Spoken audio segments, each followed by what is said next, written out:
This video is going to be about the opening in Unconditional Surrender.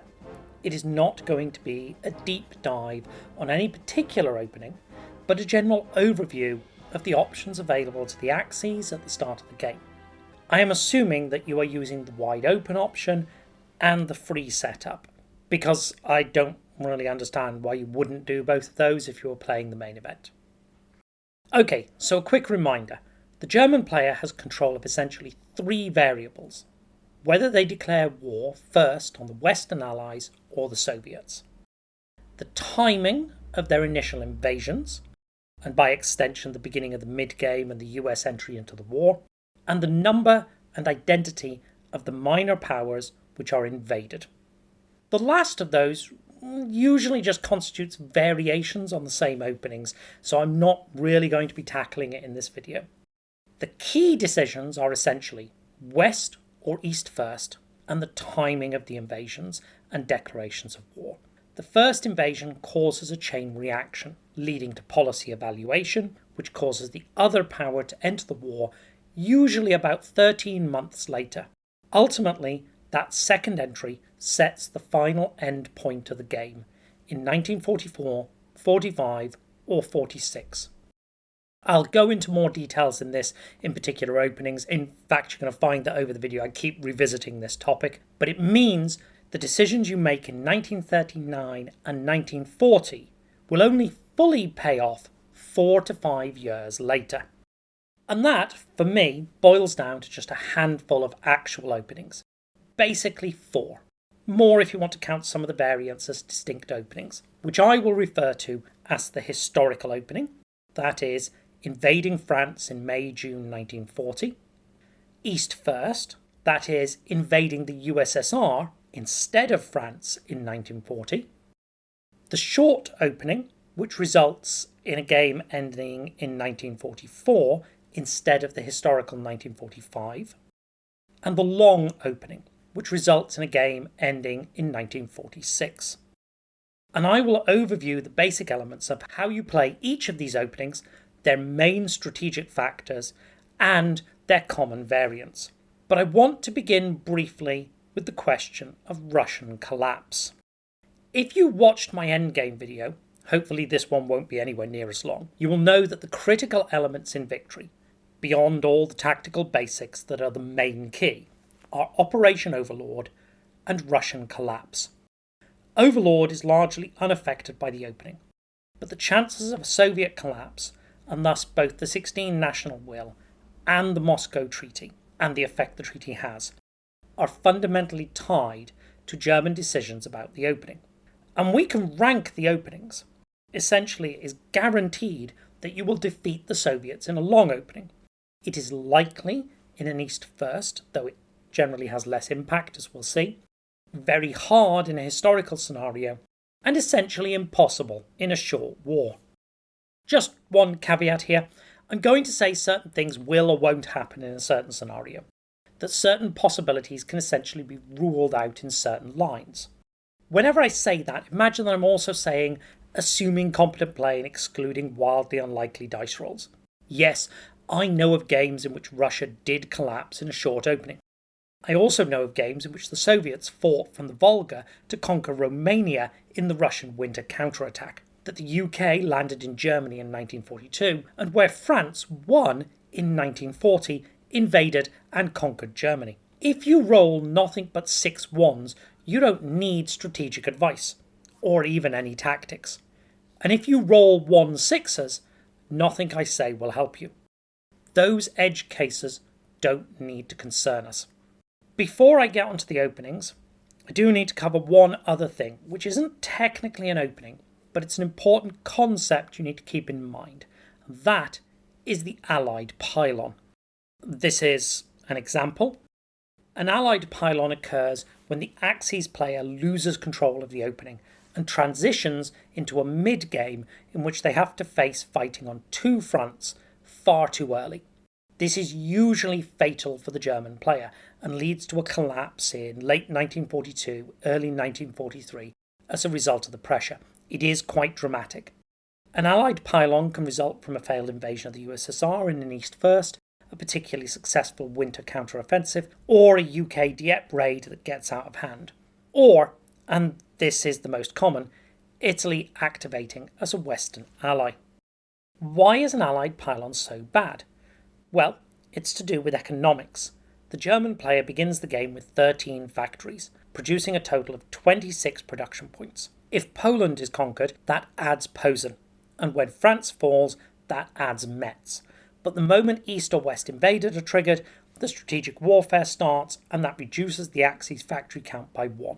So in the early part of the game, the Germans have, at best, 24 to 28 production points.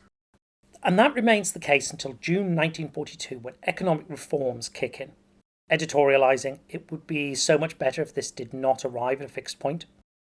Economic reforms adds an additional factory approximately every 4 months, until it maxes out at 9 factories in April 1945, at which point, if not for the effects of strategic warfare, Germany would be generating 46 production points a turn. Production points are the battery that runs everything, and unfortunately, mid to low 20s is just not enough to fight on 2 fronts.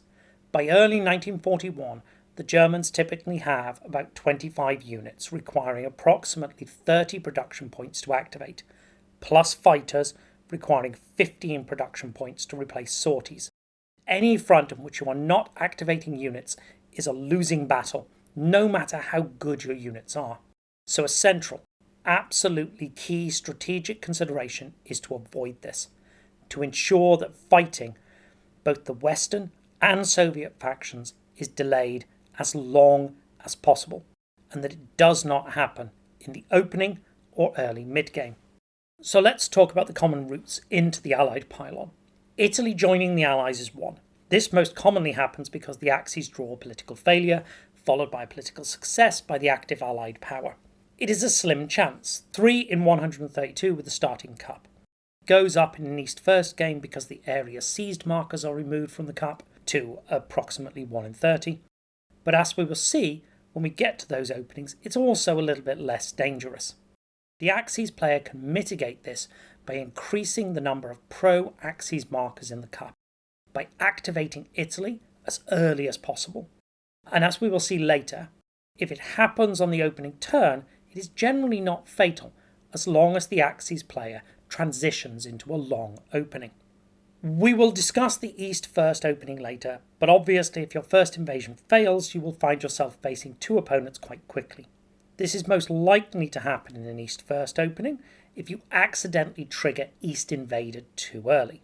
Key thing to understand is that when the Axis begin their first invasion of a major power, they trigger either the East invaded or West invaded event. This causes the policy evaluation marker to be placed on the turn track 13 turns later, that is in the following month of the next year.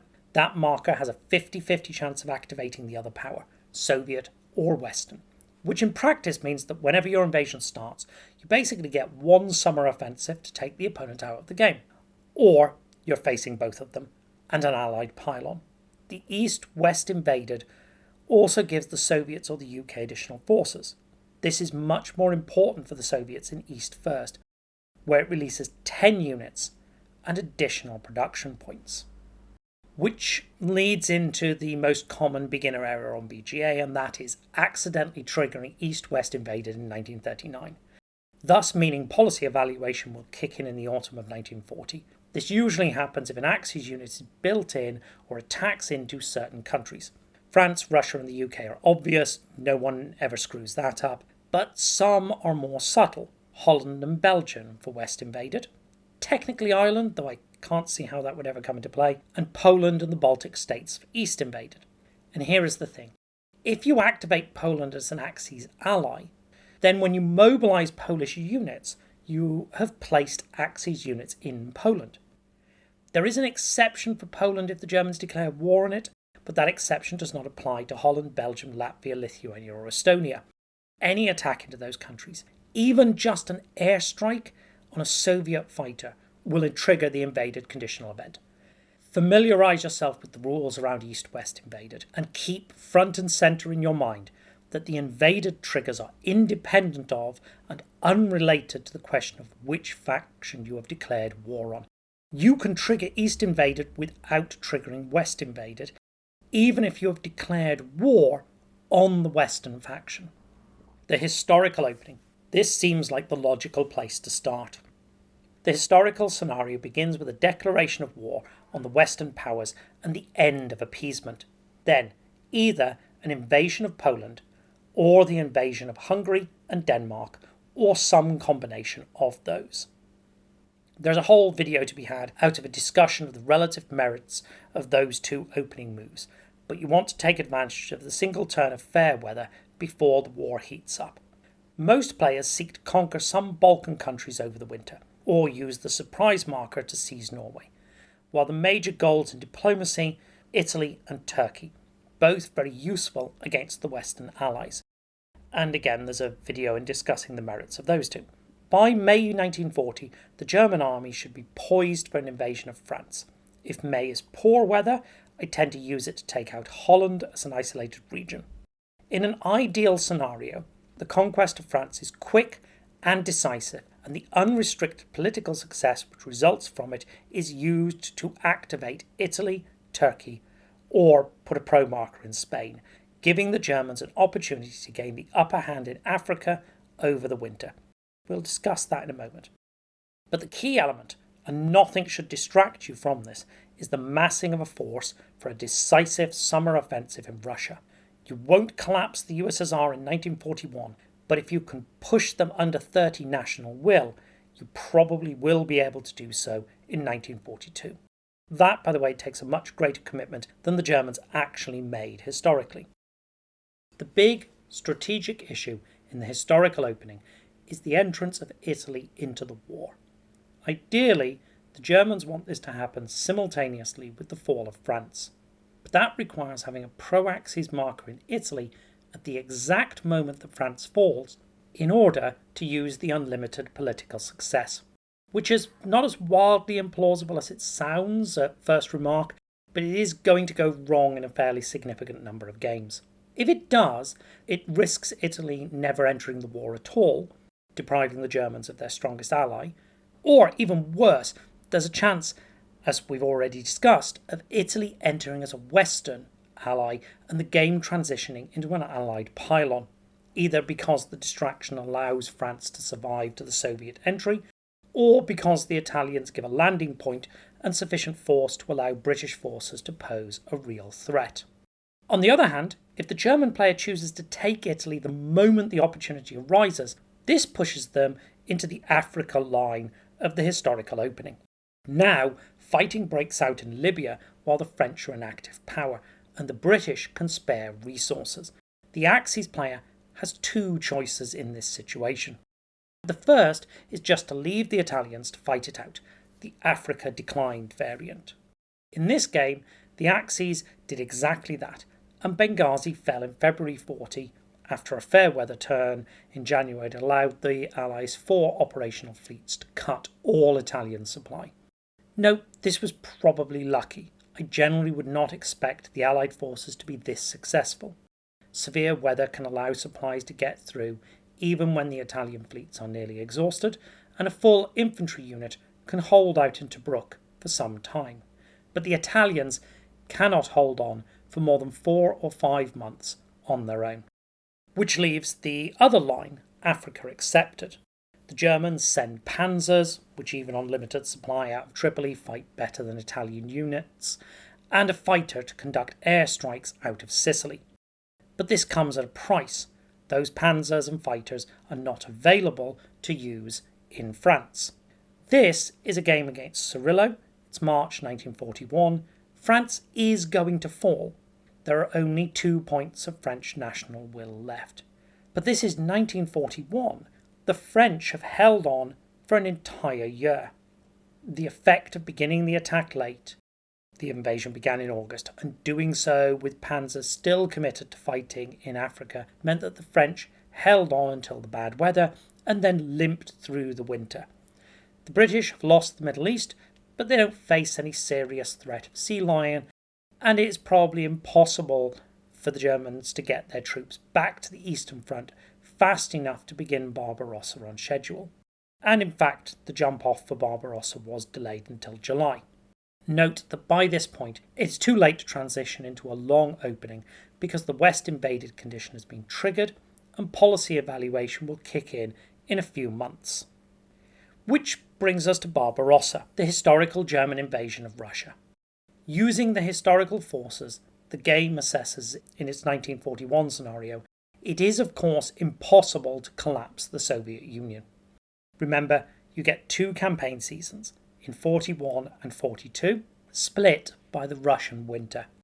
In 42, the Soviet forces will be stronger and you will be pressing for objectives that are much more spread out, so you won't take as much national will in 42 as 41.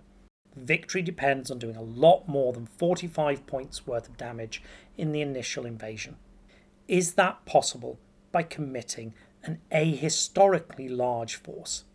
In the historical scenario, the Germans have 8 infantry, 4 panzers, 3 fighters, and functionally 2 allied units.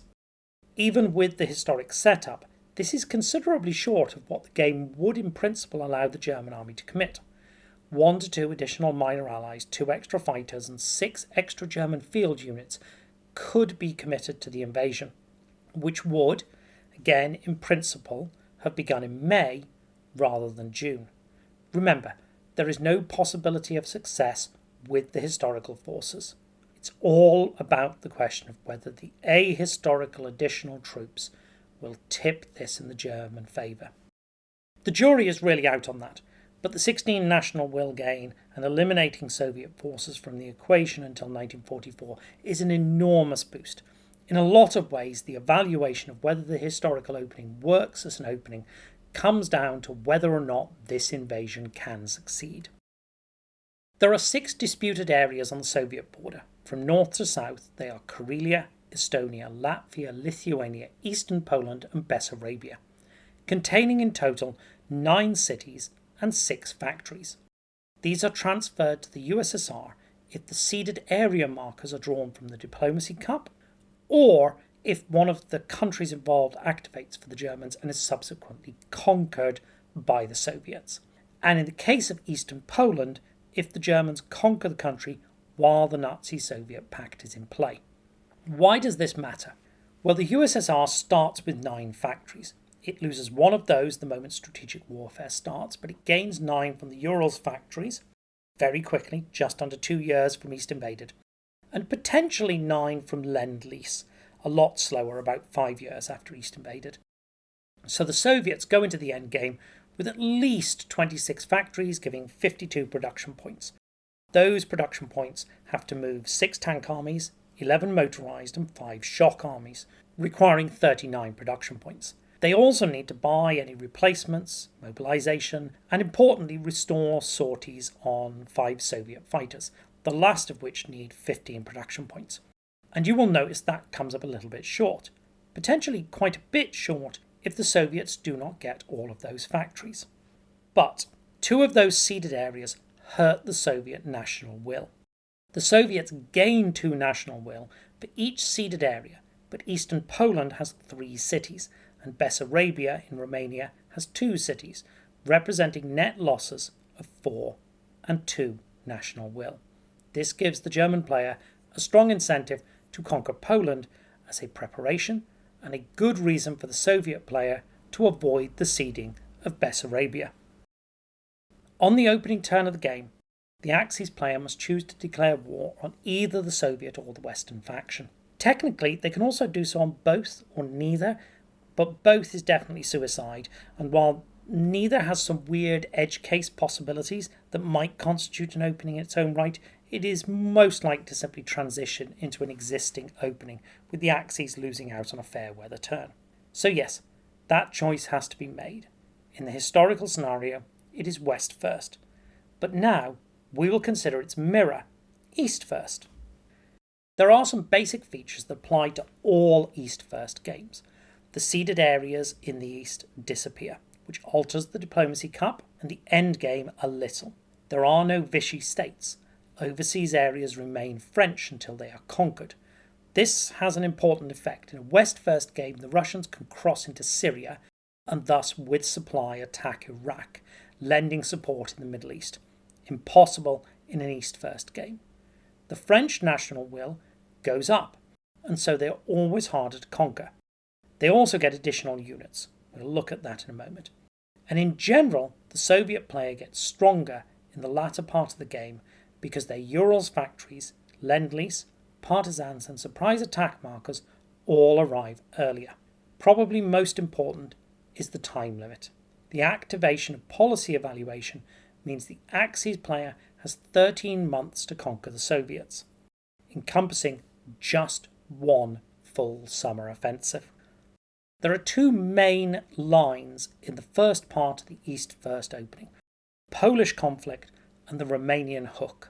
In the Polish conflict, German forces invade Poland in September 1939.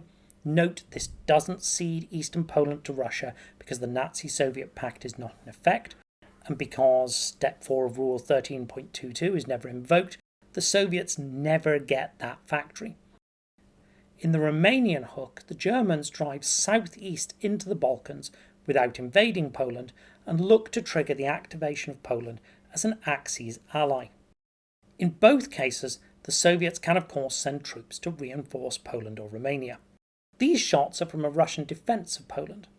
It's worth a discussion in its own right. Remember, the Germans do not want to cross into Russia and thus activate East Invasion until fair weather hits in 1940.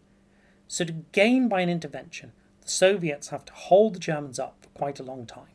And they risk losing units and thus national will in the fighting.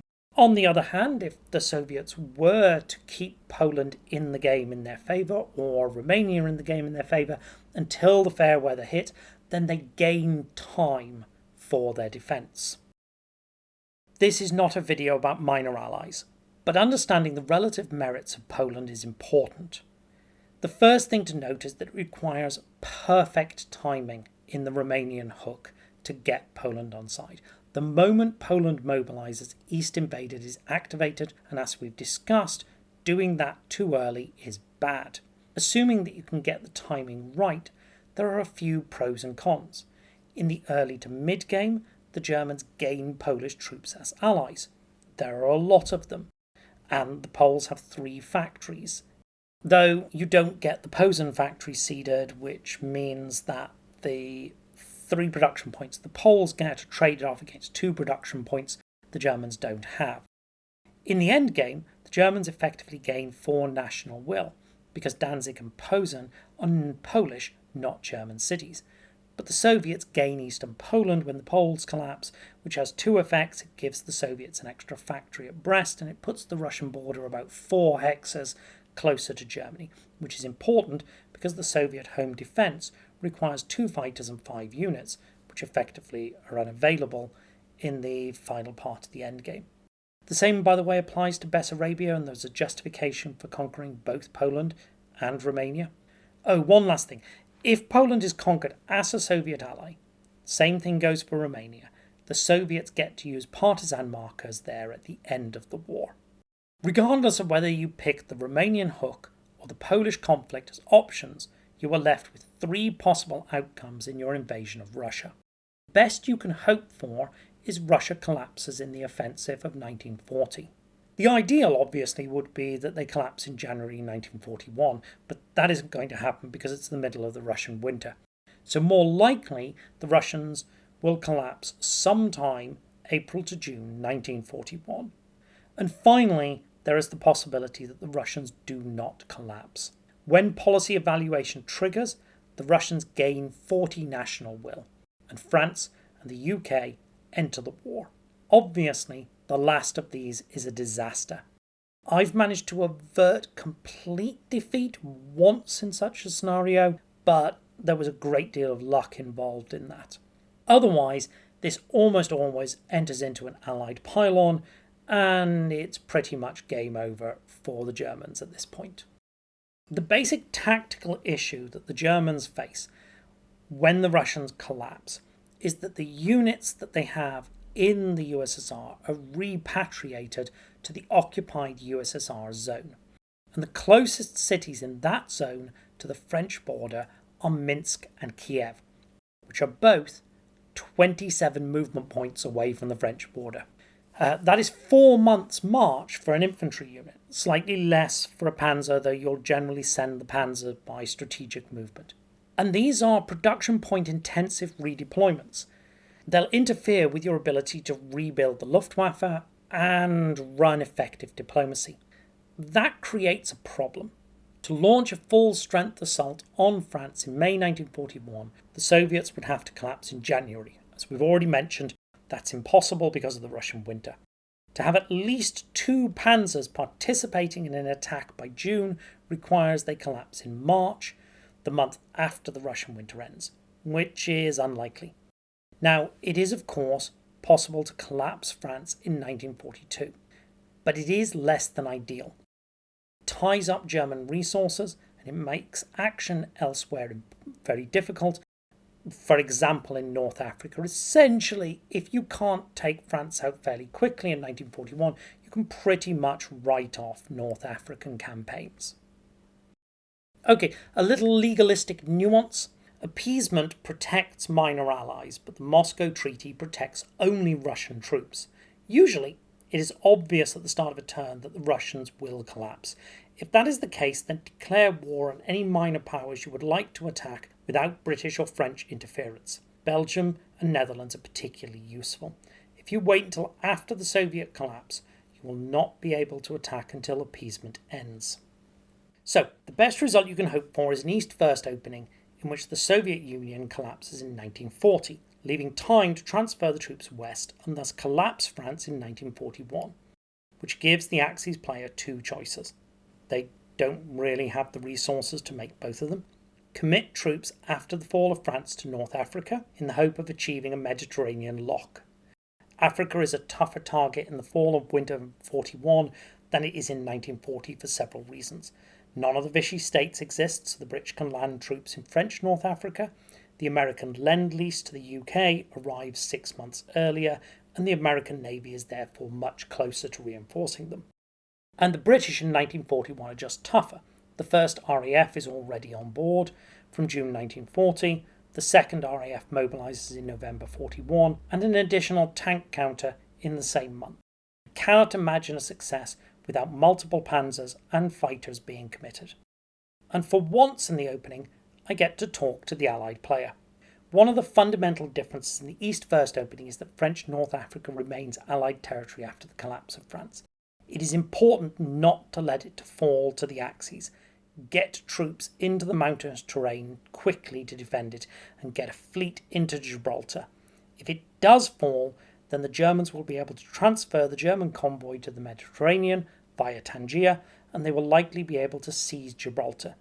Again, not a video about minor allies, but Spain is a much more powerful ally than most German players credit it for.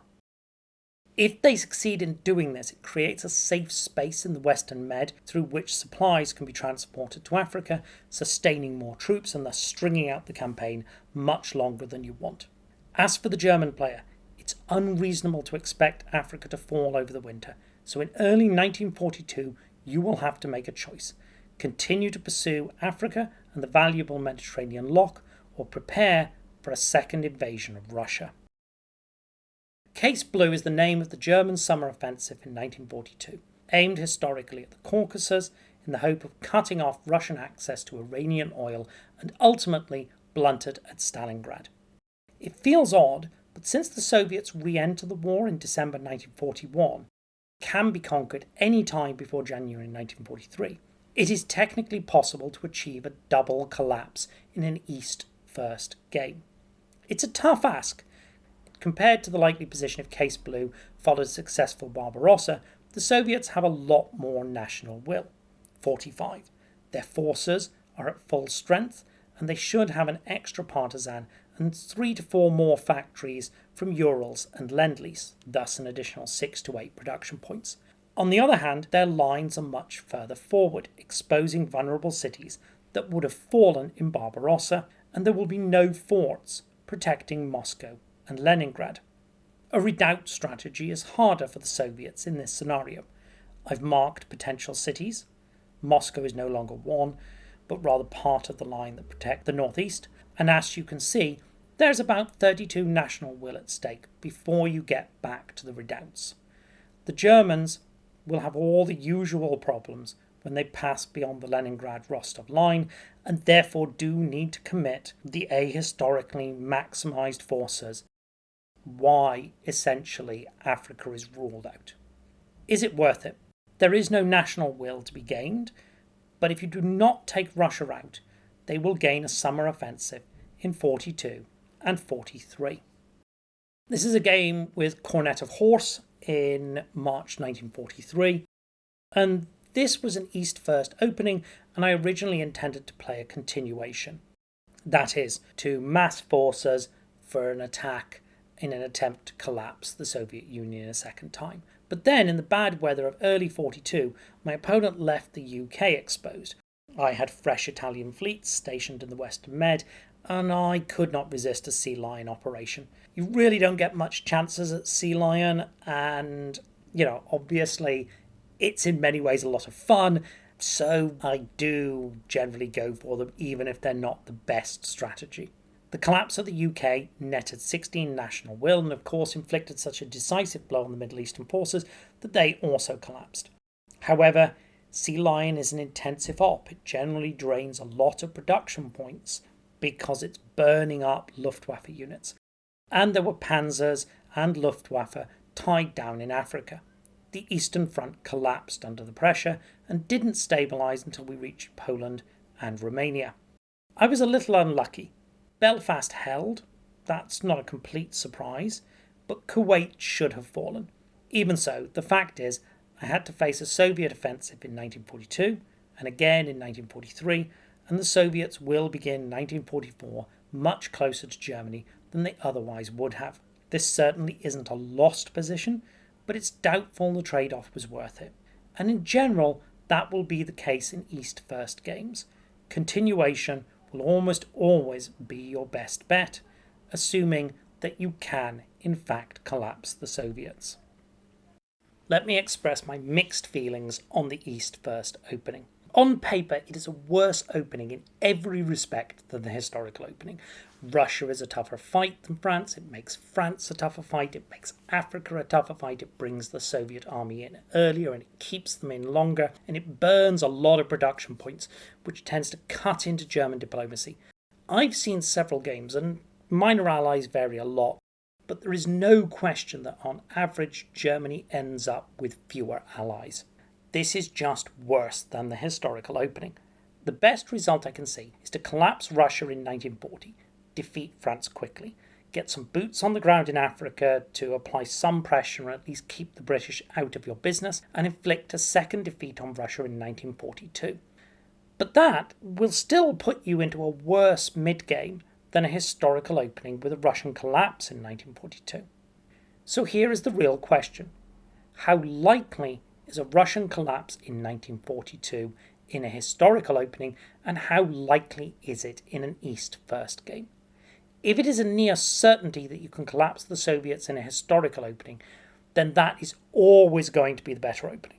Only real reason to choose an East-first, with all its attendant risks, is that you believe the Soviet collapse in 1942 is more likely, and it's nowhere near certain, I think I've seen it achieved once, in the East-first opening than a historical scenario.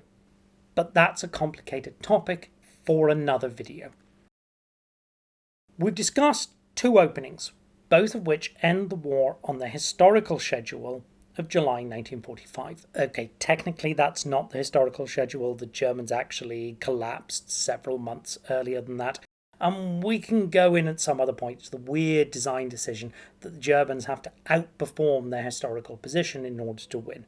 There are two openings which cause the end point of the game to change. The first of those is the short war opening, which fixes the end of the game in July 1944. There are a lot of variant lines in the short war, but the main thrust is simple. The game begins in a similar fashion to the historical opening, with France being the main target. In fact, it might begin as a historical opening and transition. But things change in July 1940 when the Axis declare war on the Soviets, usually while still fighting the French. The main effect of a short war is to delay UK and Soviet build-up of troops. The final part of the endgame is now played out in 1944, before either the last two Guard tanks are available, and only just after the last UK armoured unit has been built. Similarly, the Germans also forego their two SS Panzers. The final summer offensive is now played out in 1943. The Allied players will have essentially the same resources for Overlord as they normally do, a slight shortage in UK production points and no Mulberry marker, but that's all. But they will land in northern France in the summer of 43 instead of 44. Victory in this opening rests entirely on the middle game, on the Axis player managing to force 42 to play out something like it does in a historical game. If you do, then the Allies are off balance for the beginning of the endgame in 43, and it's probably a 1 position. But if you don't, the Germans are noticeably weaker in production points and short of allies, and this is unlikely to be a pretty ending. As I've already said, this is an opening which produces quite a lot of variant lines.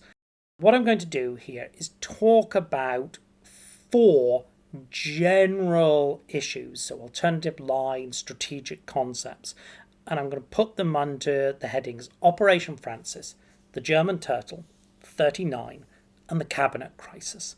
If you get your head round these, you'll have a sense of the range of possibilities that exist in the short opening.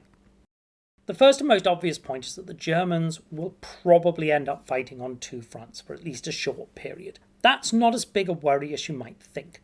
The Soviets do not have much teeth until East Invaded is triggered, and you are not obligated to do that just because you declared war.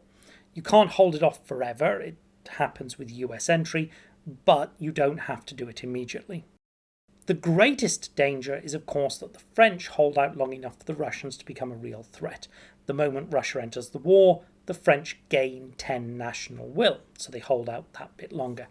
In this game, the French are on the ropes, but they have 18 national will. There is a chance of them holding on until the poor weather hits.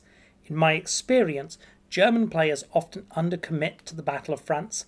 Having seen France fall easily 1 too many times, they assume France will always fall easily. But it can in fact be quite tough. If the French do make it to October in a short war, it spells disaster. For a few months, a handful of garrisons and 3 field units are perfectly capable of holding the Soviets at bay, but not for any extended period. So a key element is to commit everything you can to the Battle of France. Take no chances. Which brings us to a central strategic problem. Operation Francis, which I've named after the last Holy Roman Emperor and one of the consistent losers of the Napoleonic Wars. This position in December 1941 represents a common problem in the short opening. East Invaded triggers early, so there is no moment of a surprise attack when the border defences are weak, and the Soviets know American help is on the way, and soon, well before the January 1943 objective they are normally holding out for. So what do you do with an Eastern Front where the Axis forces have no chance of collapsing Russia and the Russians know it? What kind of objective can you formulate in such a scenario? One strategic possibility is the German Turtle. The key, look at the map, is that the Soviet forces cannot attack Germany without passing through either Poland or Romania. So the Germans simply refuse to activate either of these countries. Now, to attack, the Soviets must declare war on them, activating a useful ally for the Axis player, and the Axis player will be short of allies in this opening. By the way, if you're inclined to think this way, you do need to conquer Hungary to ensure you have good internal lines of communication. In this opening, Francis is avoided entirely. Instead, the Germans fight a defensive war against communist aggression. If playing this strategy, it is particularly imperative to get Italy as an ally early because it allows the Germans to occupy the British for some of 41 and 42 in Africa, preventing their early intervention in Europe. Now, this isn't really a strategic or tactical point, but it's worth saying that this variant of the opening is not a lot of fun for the Germans. There is no grand blitzkrieg, no moment of apparent German invincibility, but rather just a long, slogging defence of nerve-wracking tension. I'll talk about this at other points when I'm discussing the short opening. This, by the way, that you can see on screen is a one position in October 1943. But the short opening really requires a certain temperament from the Axis player and a degree of sportsmanlike behaviour.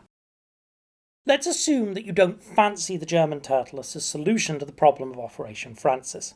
Let's talk about the 39 variant. The 39 variant is not for the faint of heart. There is no invasion of Hungary, Denmark or Poland. Instead, on the opening turn of the game, the German army conquers the Netherlands and Belgium and presses on into France. Costs German allies, accelerates US entry, improves the UK economy and requires some delicate handling in 39 when the French army enjoys a clear numerical advantage. In fact, if you get an Italian entry for the Allies, it's pretty much game over. Which means you simply cannot pick this variant if you do not have the temperament for it. If you whinge about your luck, if you don't like playing out lost positions, then you should not be playing this opening. On Board Game Arena, the computer does not let you concede games until it thinks you are halfway through the game. If something goes wrong, Germany will be conquered before you're halfway through the game. And it's the height of bad manners to ask people to abandon a game and thus forego their victory because of your opening choice. But if you have the temperament and are willing to take the risks, what are the potential gain? Essentially, if the Germans manage the winter skillfully, they will begin the summer offensive in northern France. Drop the surprise attack marker at every other resource you can muster, and it may well be possible to collapse France in a fair weather May or June. The chances of fair weather in May and June are 1 in 3. But you don't have to declare war on the Soviets until July to set the end of the game for 1944. And critically importantly, if France falls before that happens, the Vichy states are created. Any German unit in Vichy territory, which should be as many as you can manage when the collapse occurs, has to be repatriated and can be magically teleported to the Eastern Front. This would even apply to a unit in French North Africa. This fundamentally alters the Eastern Front. Now you can invade Poland and get a short summer offensive against the Soviets before the Russian winter kicks in. Full offensive in 1941 and whatever you can muster with Western interference in 1942. I still think it's the hardest East Front scenario to win, but now it looks like a realistic invasion threat to the Russian player, who therefore has to take it seriously. In May 1940, facing defeat in France, the British cabinet split over its response. Lord Halifax favoured seeking terms with Germany, while Churchill wished to fight on. This is the subject of the film Darkest Hour, though that plays rather fast and loose with public opinion, painting Halifax and those around him as a cowardly political cabal seeking to sell the British people out to European powers against their will. Yeah, the film is basically Brexit propaganda. But it raises an interesting short war variant. What if you're playing a conventional historical opening, and by good luck or dint of superior tactics, France falls in May or June 1940? Is it worth then declaring war on the Soviets and switching to a short war opening? Essentially, you would now be looking at conducting a short summer offensive in the East, as in the 39 variant, but without any of the sacrifices that variant requires. You would have taken Poland out in 1939, which makes the Soviets' for national will weaker and strengthens your position. Hungary and Denmark would probably have gone. Your diplomacy would not have been stunted by the winter fighting, and the UK would not be benefiting from the improved economy caused by an early West invaded. You should still be struggling to collapse the USSR. I personally think you should be struggling to do that in a historical opening.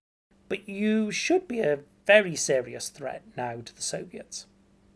So absolutely, I think this is a transition you need to seriously consider if you are playing the historical opening and France falls in May or June 1940. Okay, let's take a look at the final opening, the long opening, in which the game is scheduled to end in 1946. Note, of the 4 openings, this is by far the least popular line on Board Game Arena at present. Unlike the others, I have never had to face an opponent who has played it, and it has been new to every opponent I have played it against. So the timing of the endgame depends on when you first attack, not when you declare war, in the form of West-East invaded, either France or the USSR. 13 months after that, you have to start rolling for policy evaluation, and that is a 50-50 chance of the other faction entering the war. When that second faction enters, which never happens later than June 1942, the end of the game is set, and if the entry is between August 41 and June 42, the end of the game is set for July 1946. So timing is critical here. Ideally, your first attack should fall as close as possible to May 1941 to ensure that your second attack takes place in June 1942, and the USA is delayed as long as it possibly can be. Every month earlier is a month more the USA will have to bring its forces to bear. The first thing that changes in an East-First long war game is the balance of forces for Barbarossa. They tip overwhelmingly in favour of the Axis player. This is the easiest invasion of Russia that is possible in the game.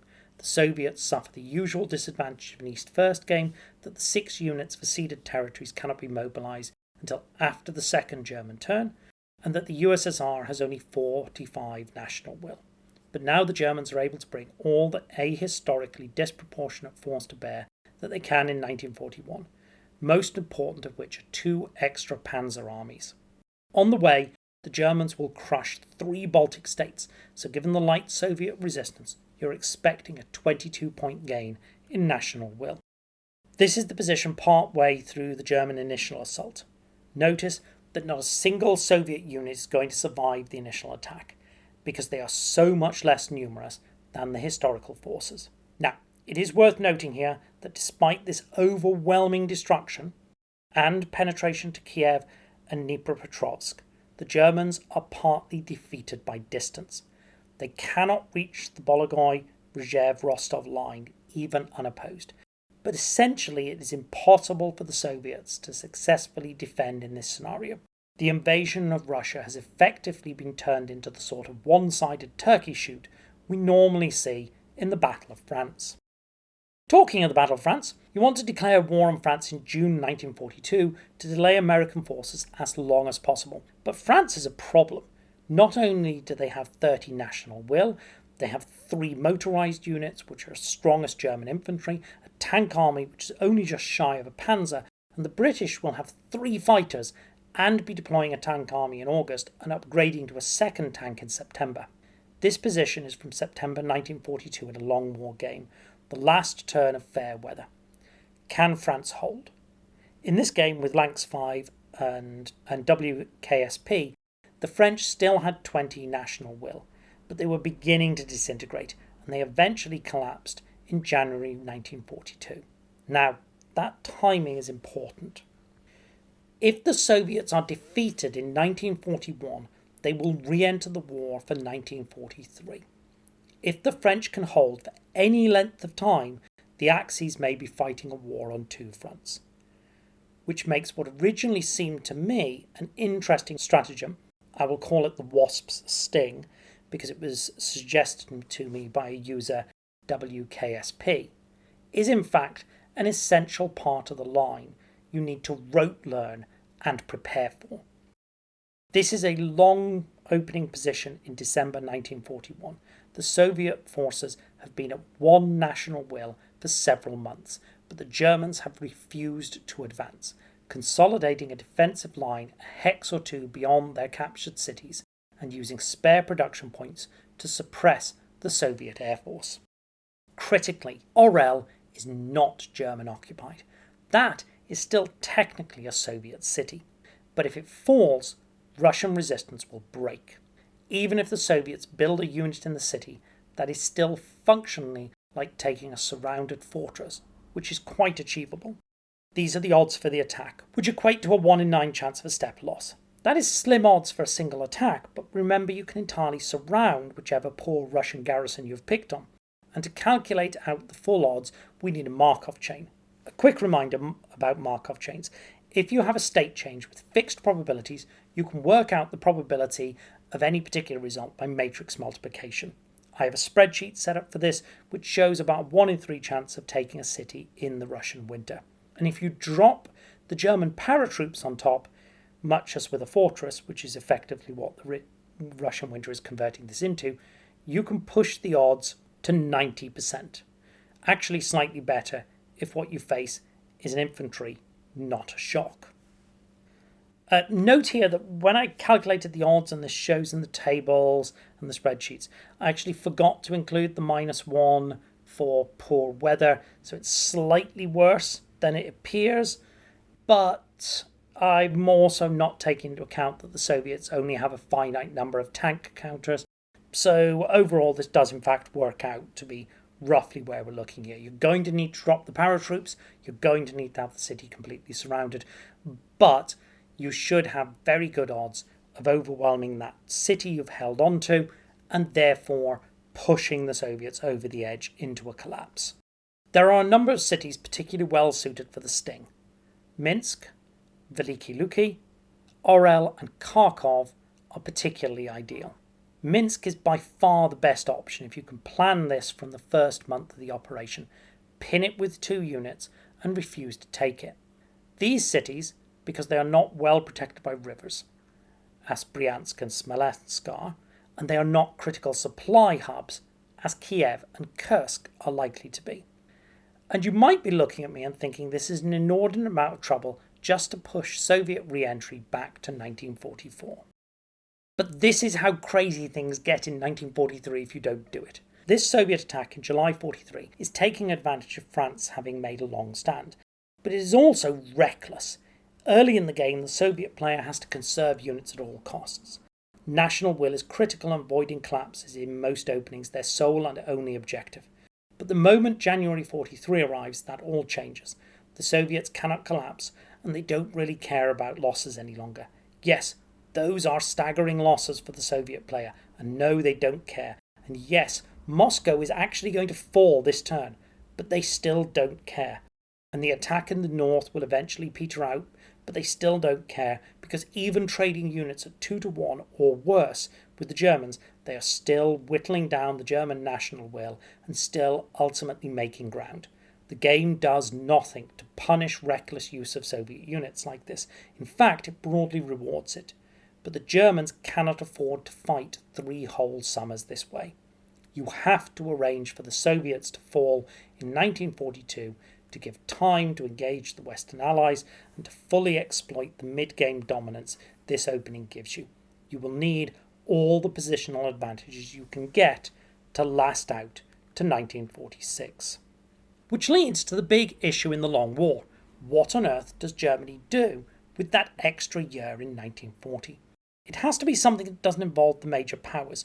You don't need the extra year for any of the conventional conquests in the Balkans, Denmark or Poland, and Turkey is out of bounds for supply reasons, as by the way are Baltic states, Holland, Belgium, because all of those would trigger East or West invaded.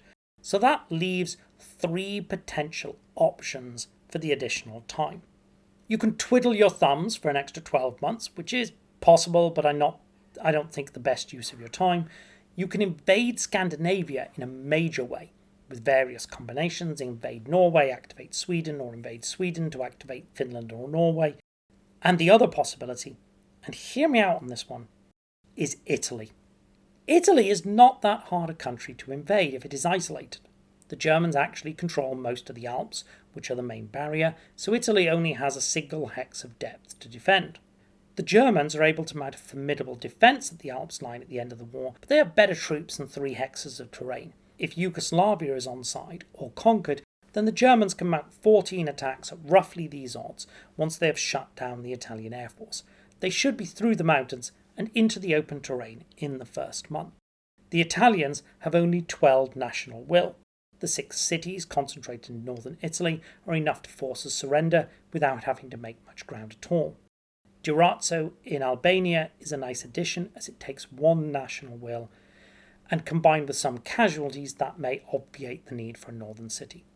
Now the pro is obvious. The Germans gain a national will, and of course it gives you something to do in that 1940s summer offensive.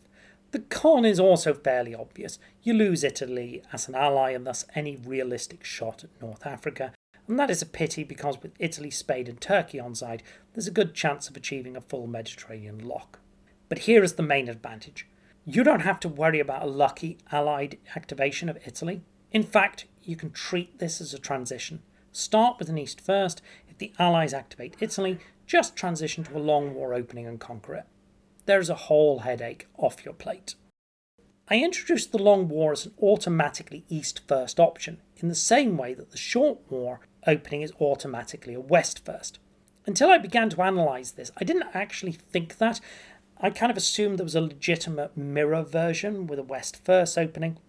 I assume you might be thinking the same.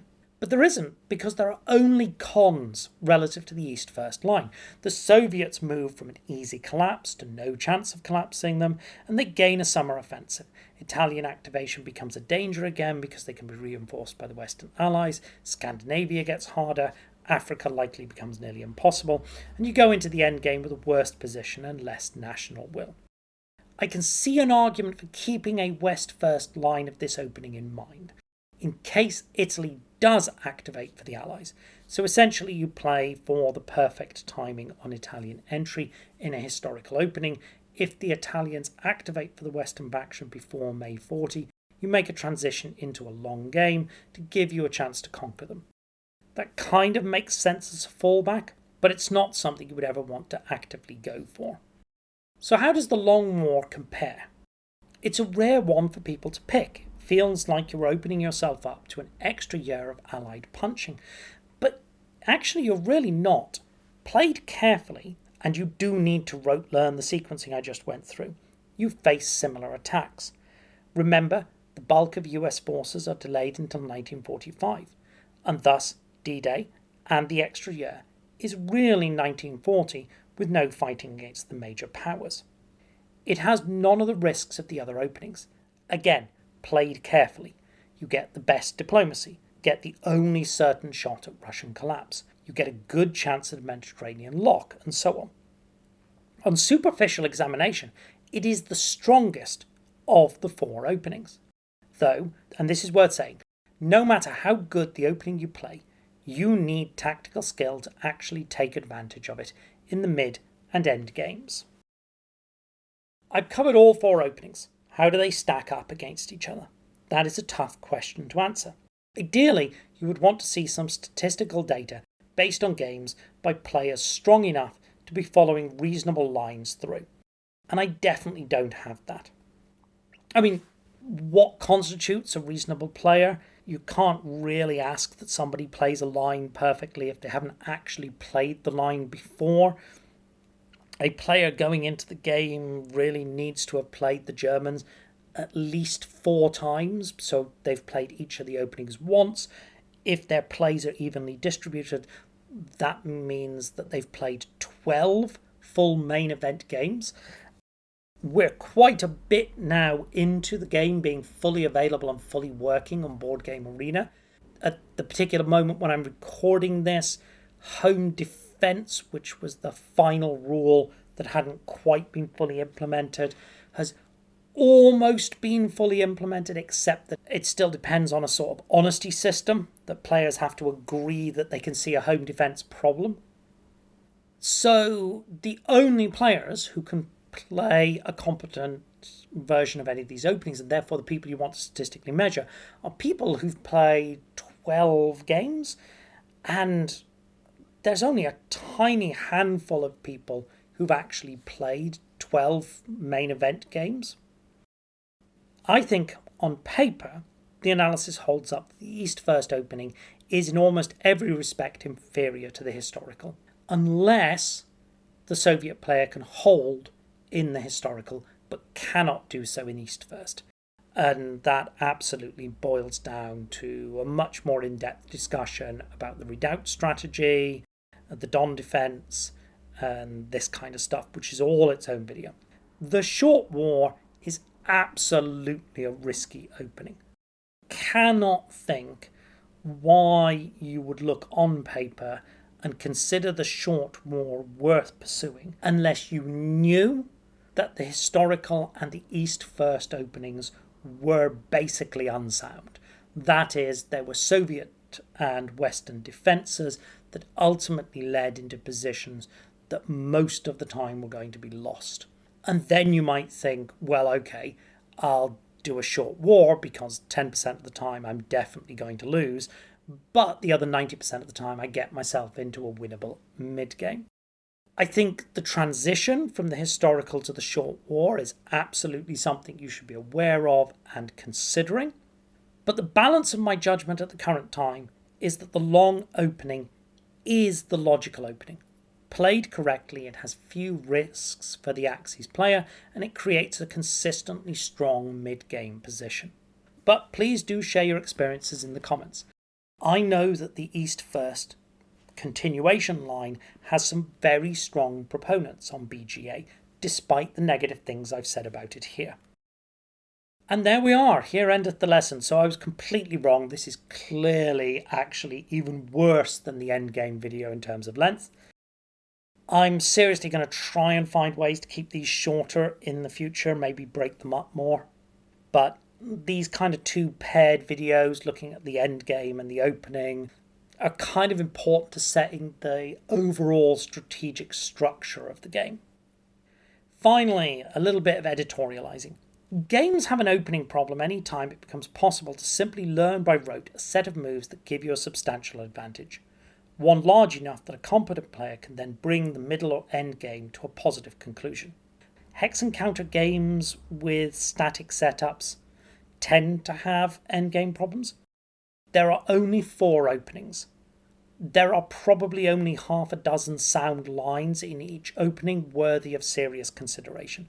The decision over which opening is played and most of the decisions over variants are controlled by the Axis player. The Allied players just don't have any input into shaping the game. Yes, it's long and complex enough that one player cannot analyse this out. But that is pretty much true of every game. Chess did not turn into something where people memorise half a dozen or more moves as a standard bit of preparation because Roy Lopez wrote one book. It did so as a result of a whole community supplying data into that analysis, and it took centuries for chess to really fold to that pressure.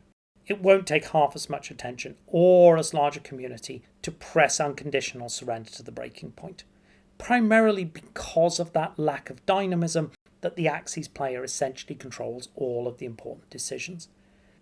We will know fairly soon that one of these openings is just better than the others. And fairly quickly, we will know an essentially rote set of lines that are the best lines for the Axis players to play and the best responses for the Allies to play.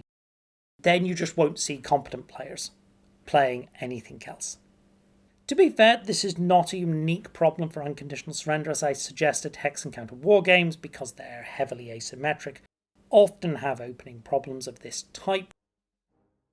East Front 2, a game I've enjoyed and played in the past, breaks on about half a dozen to a dozen plays because essentially there's a fixed German opening, a fixed Russian defense for it. It doesn't fundamentally ruin a game unless the opening advantage is so significant that tactical play ceases to really function as an important factor. So, good luck, have fun, and do leave a comment if you apply one of these openings about your experience with it.